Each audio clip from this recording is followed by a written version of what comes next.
ناظرین،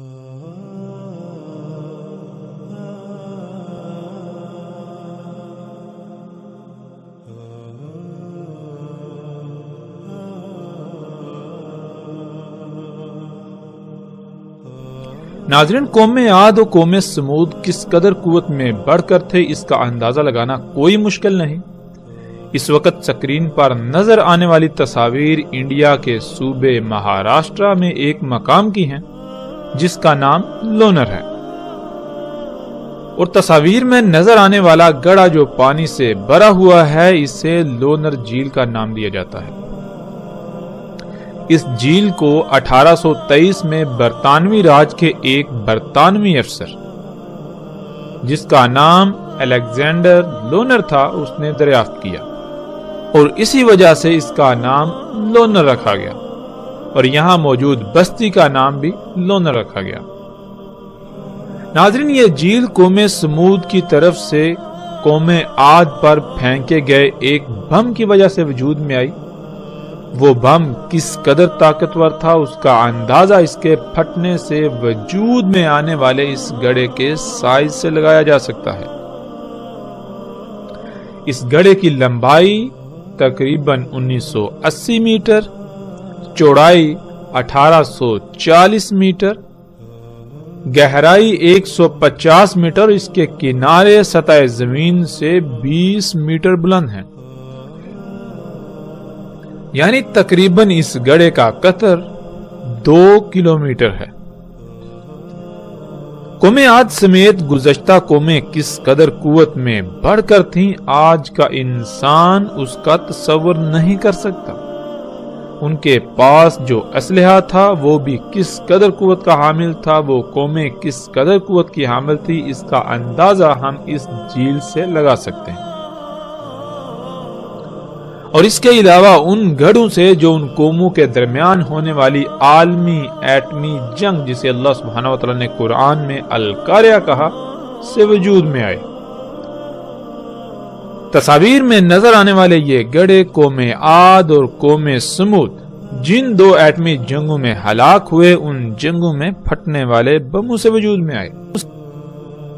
ناظرین، اس وقت سکرین پر نظر آنے والی تصاویر قوم سمود کے ان آثار کی ہیں جن کا اللہ سبحانہ وتعالی نے قرآن میں بار بار ذکر کیا،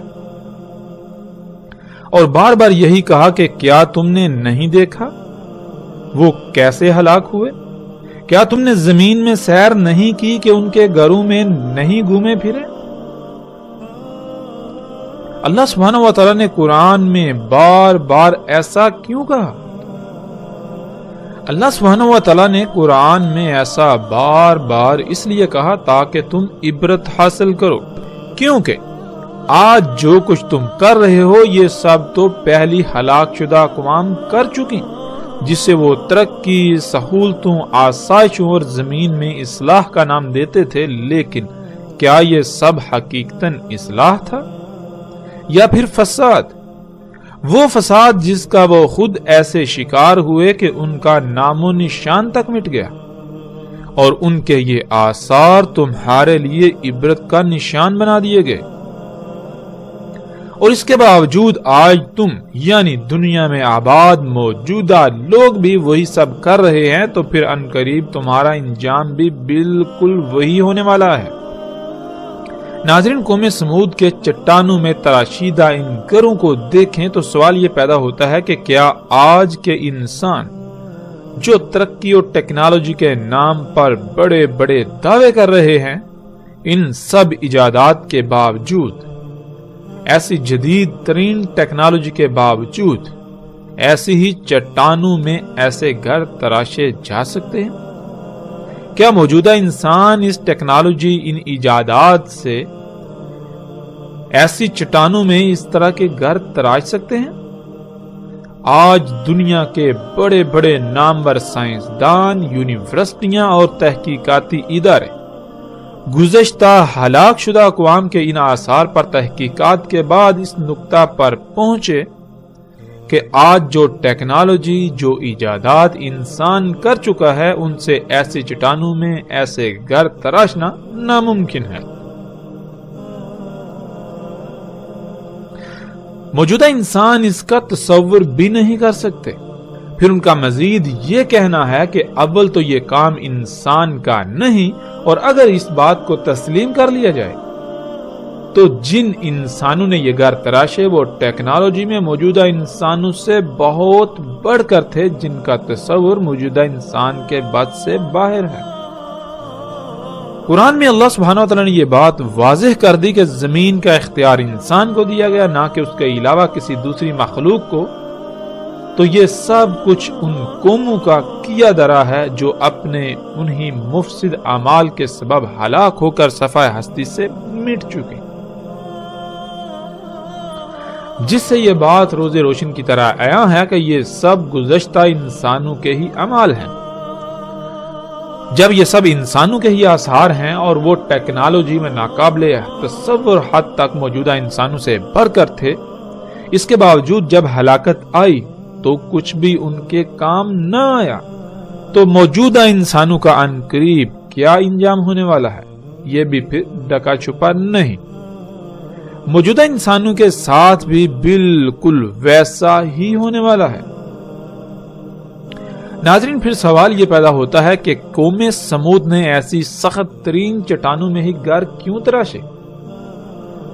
موجودہ انسانوں کی طرح گھر کیوں نہیں بناتے تھے، اور اس کی وجوہات کیا تھیں؟ تو اس کا جواب بھی اللہ سبحانہ و تعالیٰ نے بار بار قرآن میں دیا کہ جیسے آج موجودہ انسان آہستہ آہستہ مختلف مراحل کو طے کرتے کرتے ایک طویل مدت کے بعد اس مقام پر پہنچے، بالکل اسی طرح گزشتہ ہلاک شدہ اقوام بھی آہستہ آہستہ ایک لمبی مدت کے بعد اس مقام پر پہنچی تھی جب وہ ہلاکت کا شکار ہوئے۔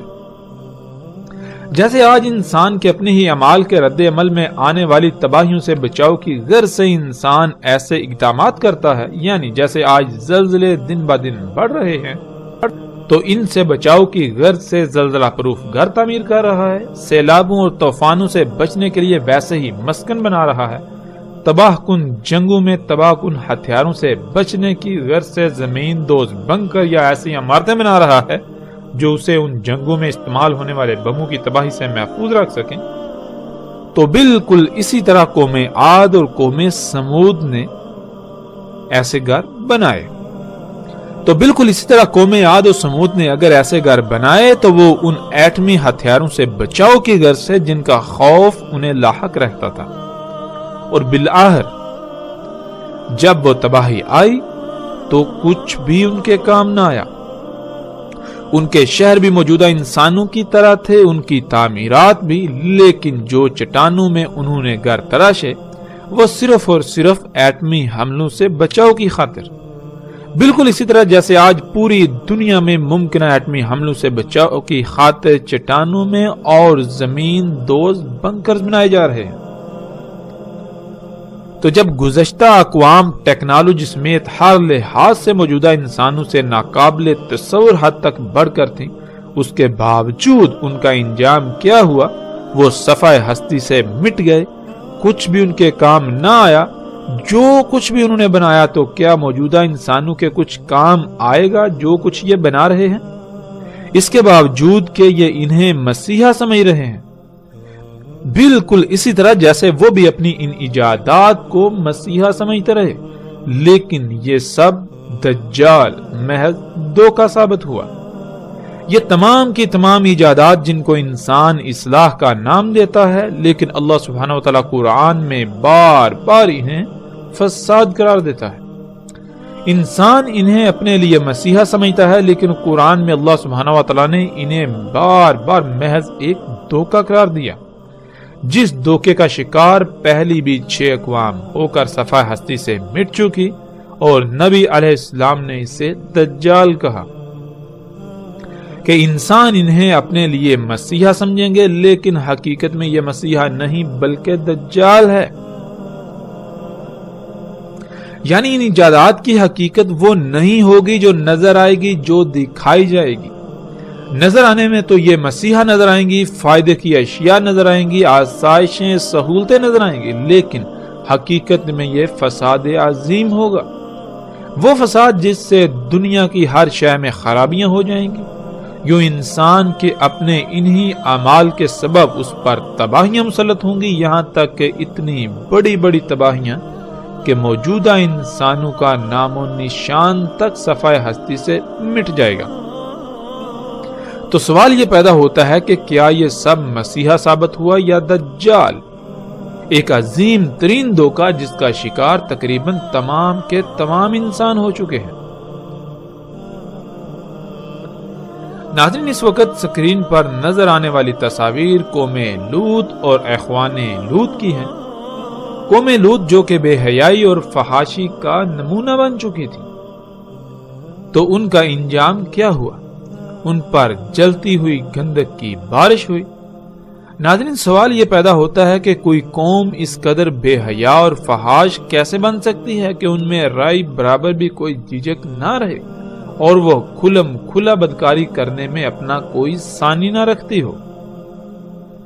آج اگر بات کی جائے مغربی معاشروں کی، تو اس قدر بے حیائی ان میں بھی نہیں جس قدر قوم لوط میں تھی۔ آج جب مغربی معاشروں کو دیکھا جائے تو جس قدر آج ان میں بے حیائی موجود ہے، تو سوال یہ پیدا ہوتا ہے کہ یہ کیوں کر ممکن ہوئی؟ کیا یہ قومیں شروع سے ہی ایسی تھی؟ جب اس سوال کا جواب تلاش کیا جائے تو جواب یہی ملے گا کہ ان قوموں میں اس قدر بے حیائی اور فحاشی صنعتی انقلاب آنے کے بعد اس وقت عام ہوئی جب جو کام صرف اللہ کی ذات کرتی تھی، وہی کام انسان نے خود کرنا شروع کر دیا، اور انسان اللہ کی ذات کی محتاجی سے نکل کر خود کو غنی بنا بیٹھا، جس کی وجہ سے اللہ کی ذات کا تصور تک ختم ہو گیا، اور اگر باقی رہا بھی تو صرف اور صرف اس ذات کا نام۔ اور ایسا ہو بھی کیوں نہ؟ جبکہ انسان اللہ کا محتاج ہی نہیں رہا تو پھر اس کے لیے اس ذات کی اہمیت کیا رہے گی؟ جب تک انسان خود کو اللہ کی ذات کا محتاج تصور کرتا ہے، تب تک وہ کسی حد تک اس کی نافرمانی کر سکتا ہے، مگر اس حد تک نہیں جا سکتا۔ مگر جب انسان جس وجہ سے خود کو اللہ کی ذات کا محتاج سمجھتا تھا یا محتاج سمجھتا ہے، اور جس وجہ سے اس کے نزدیک اللہ کی ذات کا کوئی تصور ہوتا ہے، جب وہ تمام کے تمام کام خود کرنا شروع کر دے تو اللہ کی ذات کا تصور تو خود بخود ہی ختم ہو جائے گا۔ اور جب اس ذات کا تصور ختم ہو جائے تو انسان پھر جو جی میں آئے گا کرے گا، اور یہی ایک وجہ بنتی ہے اس قدر بے حیائی اور فحاشی کی۔ ناظرین، ورنہ آج بھی جن معاشروں میں اللہ کی ذات کا تصور موجود ہے، وہ گاڈ کے نام سے ہو یا ایشور کے نام سے یا کسی بھی نام سے، وہ معاشرے بت پرست ہوں یا جہالت کی انتہا پر، وہ بے حیائی میں اس قدر بڑے ہوئے نہیں ملیں گے، کیونکہ وہ خود کو کسی نہ کسی حد تک اس ذات کا محتاج سمجھتے ہیں، جس کی وجہ سے ان میں کسی حد تک اس ذات کا ڈر موجود ہوتا ہے۔ لیکن جب یہ ڈر نکل جائے یا ختم ہو جائے تو انسان بے لگام گھوڑے کی طرح آزاد ہو جاتا ہے، پھر وہ سب کچھ کرتا ہے جس پر اس کا نفس اسے ابھارتا ہے۔ قوم لوط بھی اسی وجہ سے بے حیائی اور فحاشی کا نمونہ بن چکی تھی، کیونکہ ان میں اللہ کی ذات کا تصور ختم ہو چکا تھا۔ اگر تھا تو صرف الفاظ کی حد تک، اور ایسا تب ہی ممکن ہوتا ہے جب کوئی قوم خود کو غنی سمجھے اور اللہ کی محتاج نہ رہے، اور ایسا تب ہی ممکن ہوتا ہے جب انسان وہ کام جن کی وجہ سے وہ خود کو اللہ کا محتاج سمجھتا ہے، وہی کام خود کرنا شروع کر دے۔ قوم لوط بھی بالکل اسی طرح خود کو غنی سمجھتی تھی، اللہ کی ذات کا صرف نام کی حد تک تصور باقی تھا۔ اسی وجہ سے وہ بے حیائی و فحاشی میں اس قدر بڑی ہوئی تھی۔ اس کا اندازہ اس قوم سے بھی لگایا جا سکتا ہے جنہیں اللہ سبحانہ و تعالیٰ نے قرآن میں اخوان لوط کہا۔ ناظرین، اس وقت سکرین پر نظر آنے والی یہ تصاویر اخوان لوط کی ہیں، اخوان لوط کے آثار کی ہیں، جو اٹلی میں حال ہی میں کھدائی کے دوران زیر زمین سے دریافت ہونے والا ایک ایسا شہر ہے جو کسی بھی لحاظ سے موجودہ جدید ترین معاشروں سے کم نہ تھا۔ آج اسی مقام کے ارد گرد آباد شہر کا نام پومپئی ہے۔ اسی وجہ سے اخوان لوط کے ان کھنڈرات کو بھی پومپئی کے نام سے جانا جاتا ہے۔ اس شہر کی طرز تعمیرات ایسی ہیں کہ انسان دنگ رہ جاتا ہے۔ جیسے آج جب کوئی نیا شہر آباد کیا جاتا ہے تو پہلے سے اس کی پوری منصوبہ بندی کی جاتی ہے، اس کے بعد اس شہر کا مکمل نقشہ تیار کیا جاتا ہے، پھر جا کر اس نقشے کے عین مطابق تعمیرات کی جاتی ہیں۔ بالکل عین اسی طرح اخوان لوط کا یہ شہر بھی وجود میں آیا۔ اس تباہ شدہ شہر کی گلیاں، سڑکیں اور گھروں کی طرز تعمیر چیخ چیخ کر یہ بتاتے ہیں کہ یہ شہر نہ صرف انتہائی جدید طرز پر وجود میں آیا تھا، بلکہ اس کے در و دیوار پر طرح طرح کی مختلف نقش نگاری اس بات کا بھی ثبوت ہے کہ اس وقت بھی زمین سے خام تیل نکالا جاتا تھا، کیونکہ در و دیوار پر نقش و نگار کے لیے استعمال ہونے والا پینٹ خام تیل کے بغیر حاصل کرنے کا کوئی دوسرا ذریعہ نہیں۔ وہ پینٹ صرف اور صرف خام تیل سے ہی حاصل کیا جا سکتا تھا جو ان لوگوں نے اس وقت حاصل کیا تھا، اور عمارتوں کی طرز تعمیر بھی اس بات کا واضح ترین ثبوت ہے کہ یہ عمارتیں بغیر مشینری کے تعمیر کرنا ممکن نہیں تھا۔ اس وقت ان لوگوں کے پاس بھی ایسی ہی یا اس سے بڑھ کر مشینیں تھیں جو آج کے انسانوں کے پاس ہیں۔ اس قوم کی فحاشی کا اندازہ اس شہر کے ہر گھر کے در و دیوار پر کنندہ تصاویر اور نقش و نگار سے لگایا جا سکتا ہے۔ ہم ایسی تصاویر کو نہیں دکھائیں گے۔ اس شہر کے در و دیواروں پر ہر طرف انتہائی فحش تصاویر نظر آتی ہیں۔ نہ صرف تصاویر بلکہ جنسی اعضاء سے مماثلت رکھتے مجسمے جگہ جگہ نصب تھے۔ گھروں میں سجاوٹ تک کے لیے جو بھی اشیاء استعمال کی جاتی تھی وہ بھی جنسی اعضاء سے مماثلت رکھتی تھی۔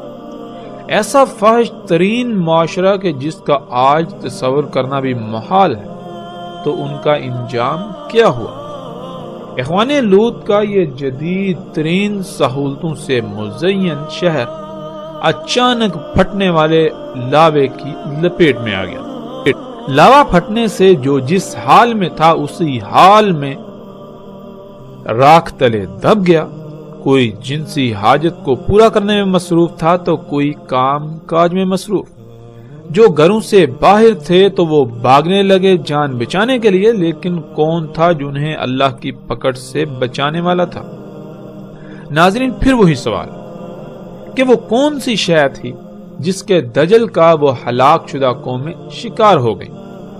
کون سی وجوہات ہیں جن کی بنا پر کوئی قوم اجتماعی سطح پر فحاشی و بے حیائی میں اس قدر بڑھ جائے کہ اپنا کوئی ثانی نہ رکھتی ہو؟ وہ کون سی وجوہات یا اشیاء ہیں جن کی موجودگی میں انسان اللہ سے بے نیاز ہو جاتا ہے، وہ اللہ کی محتاجی سے نکل کر خود کو خود محتاج سمجھتا ہے؟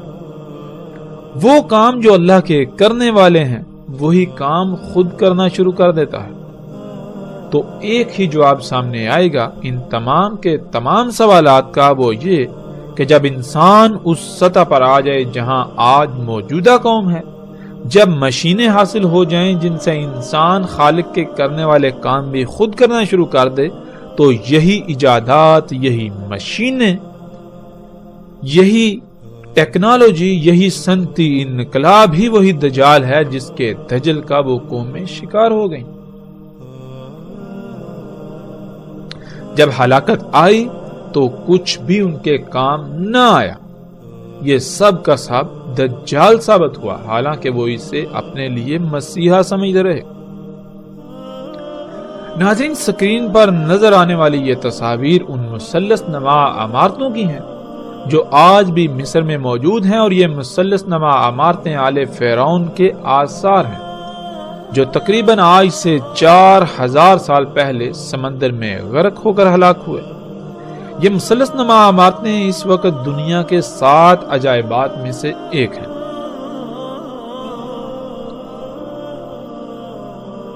قرآن میں اللہ سبحانہ و تعالیٰ نے ان عمارتوں کو اوتاد کہا، اور اس وقت کے فرعون اور آل فرعون کو ان کا بانی قرار دیا، جس کی تفاصیل ہلاک شدہ اقوام کے موضوع پر آنے والے ایک ساتھ میں آئیں گے۔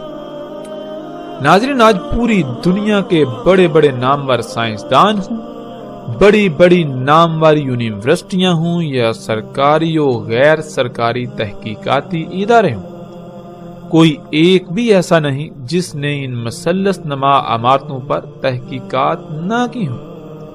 یہاں تک کہ ہزاروں کی تعداد میں ایسے سائنسدان بھی ہیں جنہوں نے آزادانہ طور پر ان پر تحقیقات کی، ان آثار کو انتہائی قریب سے دیکھا، لیکن اس کے باوجود آج تک کوئی ایک ادارہ، یونیورسٹی یا سائنسدان بھی ایسا نہیں ہے جو ان سوالات کے جوابات دے سکا ہو کہ یہ عمارتیں کیسے تعمیر کی گئیں، جن پتھروں سے یہ عمارتیں تعمیر کی گئیں وہ پتھر کہاں سے اٹھا کر لائے گئے، اور پھر یہ اتنے بھاری پتھر یہاں لائے کیسے گئے، کیونکہ نہ تو آس پاس سینکڑوں کلومیٹر دور دور تک ایسے پہاڑ ہیں جہاں سے یہ پتھر لائے گئے ہوں، اور پھر آج موجودہ دور میں بھی ایسے پتھروں کو اٹھانا یا ان کی ٹرانسپورٹ کرنا یہ سب ناممکن ہے۔ اس کے باوجود کہ آج موجودہ انسان خود کو بہت ترقی یافتہ ہونے کا دعوے دار ہے، آج اتنی بڑی بڑی غیر معمولی مشینوں، ایجادات اور ٹیکنالوجی کے باوجود ایسی عمارتوں کی تعمیر ناممکن ہے، لیکن کچھ ایسے تحقیقاتی ادارے ہیں جو یہ کہتے ہیں کہ اگر کوشش کی جائے تو اتنے حجم اور اس طرح کی محض عمارتیں بنانے کی کوشش کی جائے تو نہ صرف ان پر خربوں ڈالرز اخراجات آئیں گے، بلکہ کم سے کم 500 سال سے زیادہ عرصہ درکار ہوگا، اور وہ بھی صرف ایک عمارت پر، اور وہ صرف اس ڈیزائن میں محض پتھروں کی عمارتوں پر اخراجات اور وقت کا استعمال ہوگا۔ یہ بات الگ ہے کہ آل فرعون نے یہ عمارتیں کس مقصد کے لیے تعمیر کی۔ آج تک کوئی بھی انسان یا ادارہ ایسا نہیں جو یہ بتا سکا ہو کہ یہ عمارتیں کس مقصد کے لیے تعمیر کی گئیں، اور ظاہر ہے آل فرعون نے بغیر کسی مقصد کے تو ان کی تعمیر نہیں کی ہوگی، بلکہ کسی نہ کسی مقصد کے لیے ان کو تعمیر کیا ہوگا۔ پھر ان عمارتوں کی تعمیر ریاضی کے اتنے پیچیدہ ترین قوانین کے تحت کی گئی کہ آج موجودہ تمام کے تمام اداروں اور سائنسدانوں یا جنہوں نے بھی تحقیقات کی ان سب کو چکرا کر رکھ دیا۔ ناظرین، ان عمارتوں کو لے کر یہ چند بنیادی سوالات ہیں جن کے جوابات آج تک کوئی انسان نہ دے پایا۔ ان کے علاوہ سینکڑوں سوالات ایسے ہیں انہی عمارتوں کے حوالے سے، مگر جب بنیادی سوالات کے جوابات ہی نہیں تو پھر باقی سوالات کے کیا جوابات ہوں گے؟ سائنسدانوں کی ایک بڑی تعداد اس بات کو تسلیم کرنے کو تیار ہی نہیں کہ یہ کام انسانوں کا ہو سکتا ہے، بلکہ ان کا یہی کہنا ہے کہ یہ کام انسانوں کا نہیں بلکہ کسی اور مخلوق کا ہے جو انسانوں سے ناقابل تصور حد تک ٹیکنالوجی میں بڑھ کر تھی، لیکن اس بات کو جھٹلایا نہیں جا سکتا کہ یہ کام انسانوں کا ہی ہے۔ تو جب یہ بات ثابت شدہ ہے کہ یہ کام انسانوں کا ہی ہے تو پھر ان کا کہنا یہ ہے کہ جن انسانوں نے یہ تعمیرات کی وہ موجودہ انسانوں سے ٹیکنالوجی اور ذہانت میں غیر معمولی حد تک بڑھ کر تھے۔ ناظرین، ان عمارتوں پر اٹھنے والے سوالات کے آج تک کوئی انسان جواب نہ دے پایا تھا کہ انہی عمارتوں سے تعلق رکھنے والے آل فرعون کے مزید ایسے آثار دریافت ہوئے جن کی تعمیرات بھی غیر معمولی ہیں، اور جب ان کے در و دیوار پر نگاہ دوڑائی جائے تو ان پر ایسی تصاویر کنندہ ہیں جو انسان کے رونگٹے کھڑے کر دیتی ہیں۔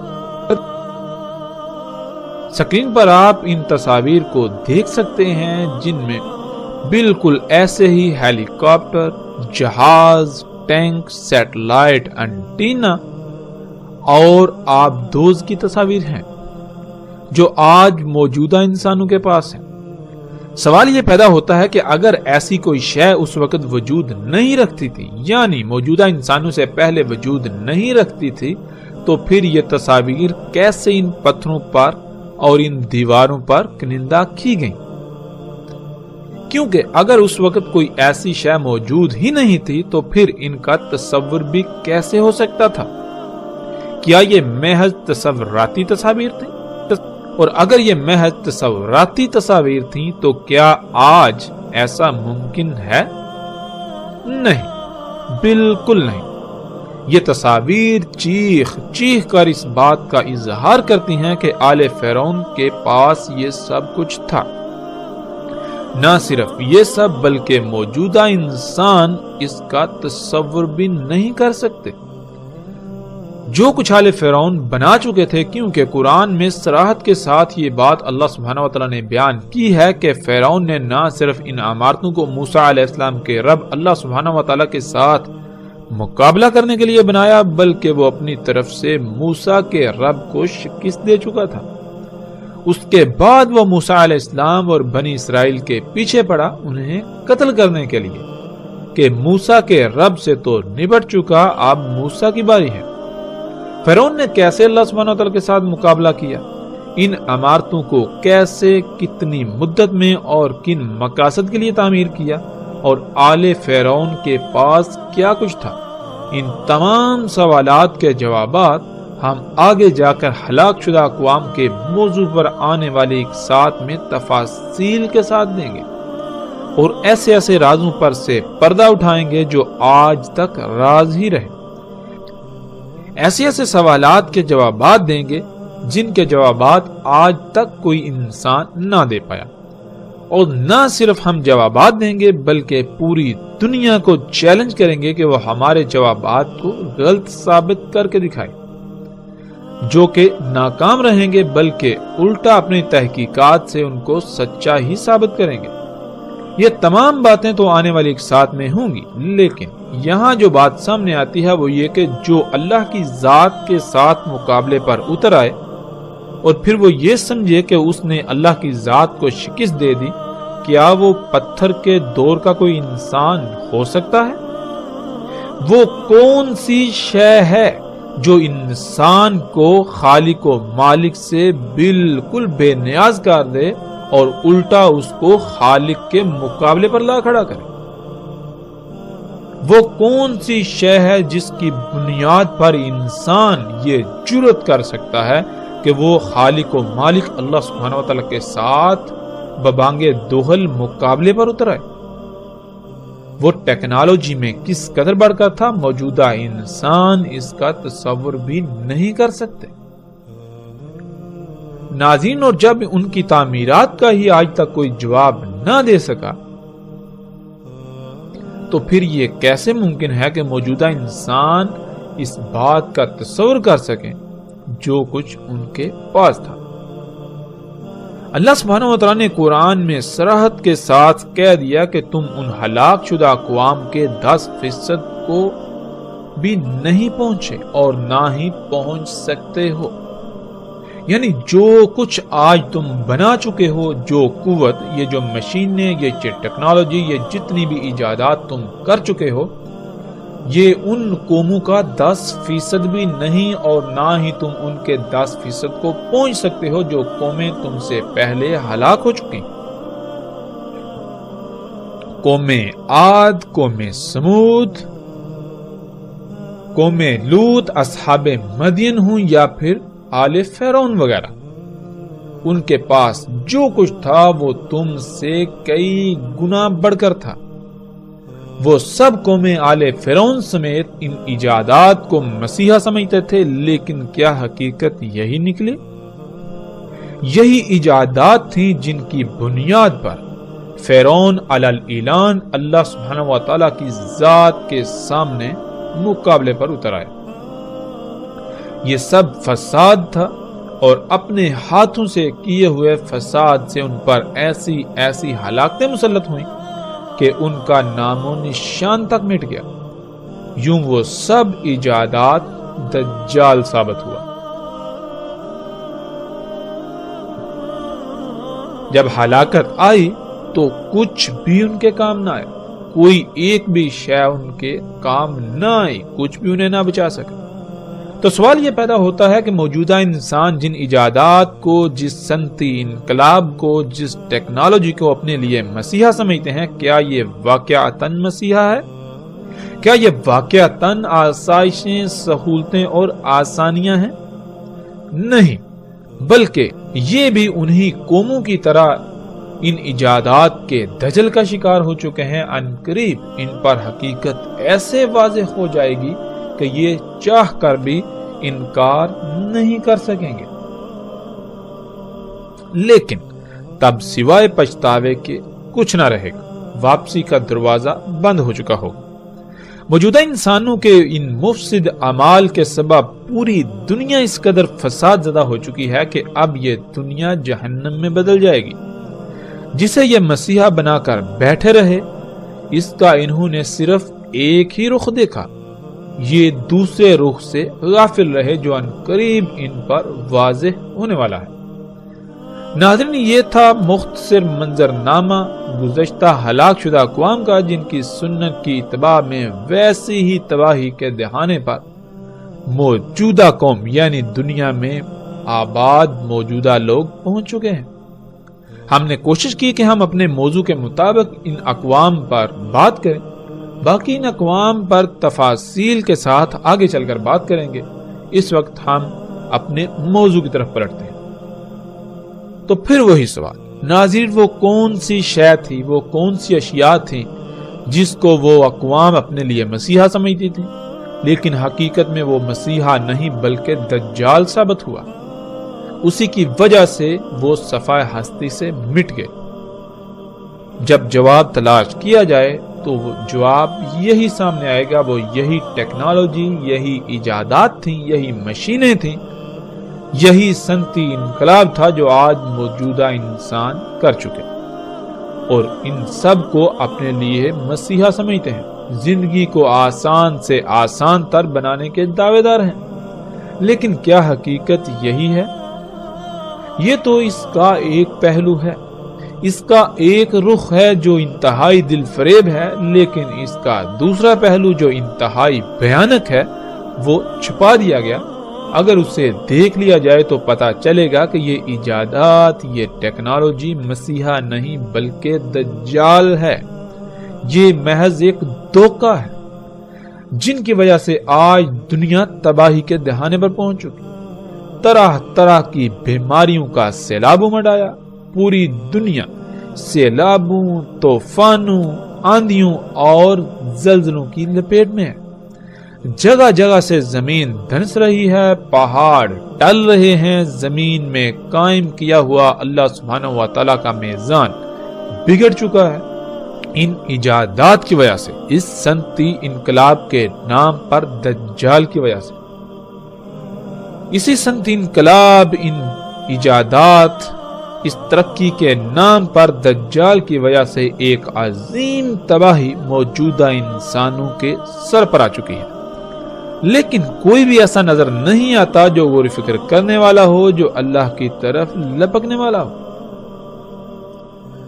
ناظرین، رسول اللہ صلی اللہ علیہ وآلہ وسلم نے کہا تھا کہ کوئی ایک بھی نبی ایسا نہیں جس نے اپنی قوم کو فتنہ دجال سے نہ ڈرایا ہو۔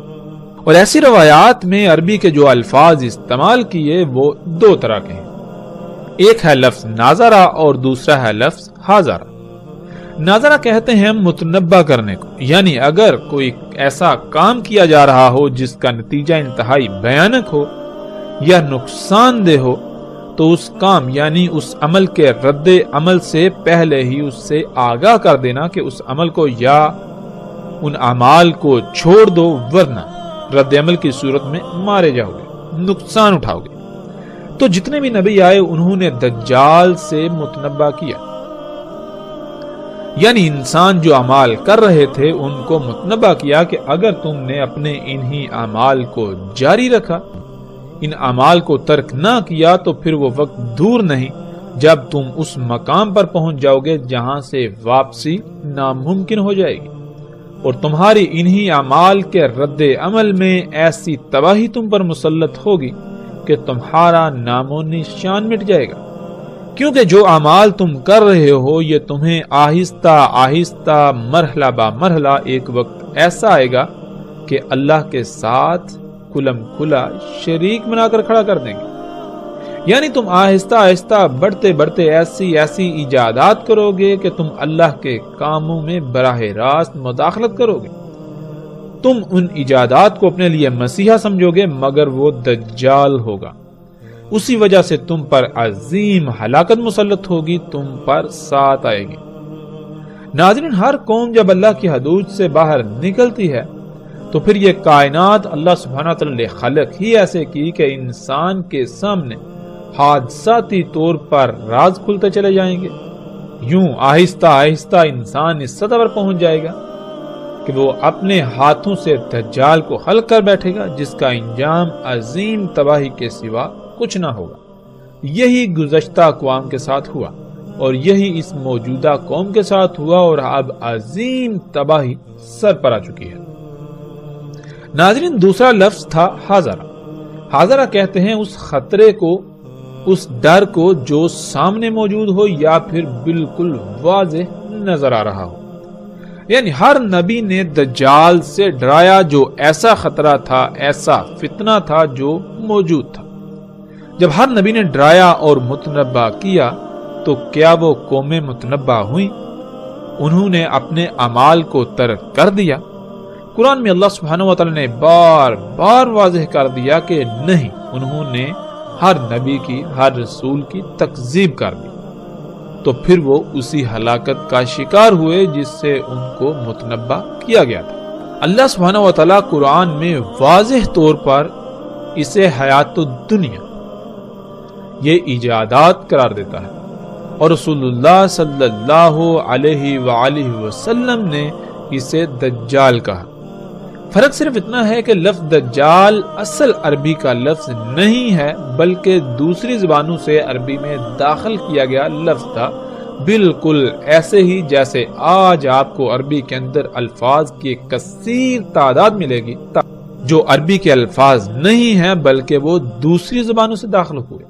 مثلا جیسے لفظ ٹیکنالوجی ہے تو آج عربی میں وہ داخل ہو چکا اور اسے عربی لہجے میں ٹیکنالوجی کہا جاتا ہے۔ جیسے ہی تھوڑا وقت گزرے تو آئندہ آنے والی نسلیں یہ ماننے کو تیار ہی نہیں ہوں گی کہ یہ لفظ ٹیکنالوجی عربی کا لفظ نہیں ہے، بلکہ ان کے لیے یہ لفظ عربی کا ہی کہلائے گا اور انہیں نظر آئے گا۔ بالکل اسی طرح اس وقت لفظ دجال، جو کہ اصل عربی کا لفظ نہیں ہے، یہ کسی دوسری زبان کا لفظ تھا جو اس وقت عام استعمال ہوتا تھا، اور قرآن میں اللہ سبحانہ وتعالی نے لفظ غرور استعمال کیا جو کہ خالص اصل عربی کا لفظ ہے، لیکن اس وقت اس کا استعمال عام نہیں تھا، بلکہ اسی طرح جیسے قرآن میں لفظ الانفال آیا، جب یہ لفظ عربوں کے سامنے آیا تو وہ اس لفظ سے ہی واقف نہ تھے، تو سوال کر دیا کہ یہ انفال کیا ہے، تو صرف لفظ انفال کی وضاحت کے لیے پوری سورت انفال نازل ہوئی۔ ناظرین، بالکل اسی طرح اس وقت عربوں میں لفظ غرور استعمال نہیں ہوتا تھا، بلکہ لفظ غرور کی بجائے لفظ دجال عام استعمال ہوتا تھا۔ یعنی لفظ غرور کے متبادل کے طور پر لفظ دجال کا استعمال اس وقت عام تھا۔ دجال لفظ چونکہ اصل عربی کا لفظ نہیں اور قرآن اللہ سبحانہ وتعالی نے عربی میں نازل کیا، تو اسی وجہ سے رسول اللہ صلی اللہ علیہ وآلہ وسلم نے اس وقت کے لوگوں کو سمجھانے کے لیے جو اس وقت لفظ عام استعمال ہوتا تھا، جو سب کی سمجھ میں آنے والا تھا، اسے استعمال کیا۔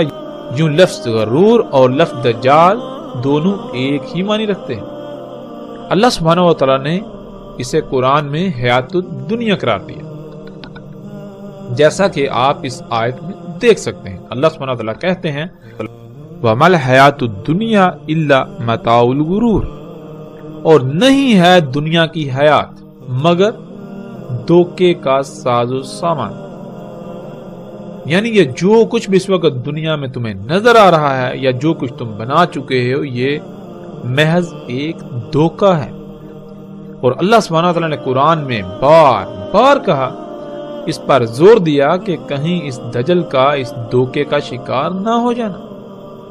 یہ دنیاوی مال و متاع، یہ جو کچھ بھی ہے، یہ محض دھوکہ ہے، تو جو بھی اس کے دھوکے کا شکار ہوگا تو وہ دنیا اور آخرت میں ہلاکت کا شکار ہو جائے گا، اور اگر پوری کی پوری قوم ہی اس دھوکے کا شکار ہو جائے تو پھر دنیا کو فساد اور اس فساد کے ظاہر ہونے، یعنی انسانوں کے اعمال کے رد عمل کے طور پر آنے والی تباہیوں، اور بالآخر انسانوں کے نزدیک ایسی عظیم تباہی سے کوئی نہیں بچا سکتا جو انسانوں کا صفحہ ہستی سے نام و نشان مٹا دے۔ ناظرین، الحمدللہ ہم نے قرآن سے یہ جان لیا کہ وہ کون سی شے تھی جس سے تمام کے تمام نبیوں نے متنبع کیا۔ وہ یہی ٹیکنالوجی تھی، یہی ایجادات تھی، یہی دنیاوی مال و متاع تھا، اور انہی ایجادات کے سبب آنے والی عظیم تباہی سے متنبع کیا۔ تو پھر یہ کیسے ممکن ہو سکتا ہے کہ دجال اس کے علاوہ کچھ اور ہو؟ ایسا ممکن ہی نہیں کہ دجال اس کے علاوہ کوئی اور شے ہو۔ اب اصل سوال یہ ہے کہ اگر دجال یہی ایجادات ہیں، یہی صنعتی انقلاب ہے، تو کیا محمد رسول اللہ صلی اللہ علیہ وآلہ وسلم نے ان ایجادات کو دجال کہا؟ اور اگر ان کو دجال نہیں کہا تو کم از کم اتنے غیر معمولی امور کے بارے میں رسول اللہ صلی اللہ علیہ وآلہ وسلم نے کچھ نہ کچھ تو ضرور بتایا ہوگا۔ کیا یہ ایسا ممکن ہے کہ اتنے غیر معمولی امور جن کا آج سے چند صدیاں پہلے تصور کرنا بھی ممکن نہیں تھا، ان کے بارے میں رسول اللہ صلی اللہ علیہ وسلم نے کچھ بتایا نہ ہو؟ ایسا ممکن ہی نہیں۔ اگر ان کو دجال نہیں کہا تو پھر ان کو کیا کہا؟ کچھ نہ کچھ تو ضرور کہا ہوگا۔ ان ایجادات کے بارے میں کیا آج تک ہمیں بتایا گیا؟ کیا آج تک ہم نے یہ سوال اٹھایا؟ اگر نہیں تو کیوں؟ اللہ کے فضل سے اب ہم یہ جانیں گے کہ ان ایجادات کے بارے میں محمد رسول اللہ صلی اللہ علیہ وآلہ وسلم نے کیا کہا۔ جب قرآن ان ایجادات کو دجال کہہ رہا ہے تو پھر کیا محمد رسول اللہ صلی اللہ علیہ وآلہ وسلم نے بھی انہیں دجال کہا؟ اب ہم آتے ہیں اس طرف اور روایات میں رسول اللہ صلی اللہ علیہ وآلہ وسلم کے الفاظ کو سامنے رکھتے ہوئے تفصیل کے ساتھ اس پر بات کرتے ہیں۔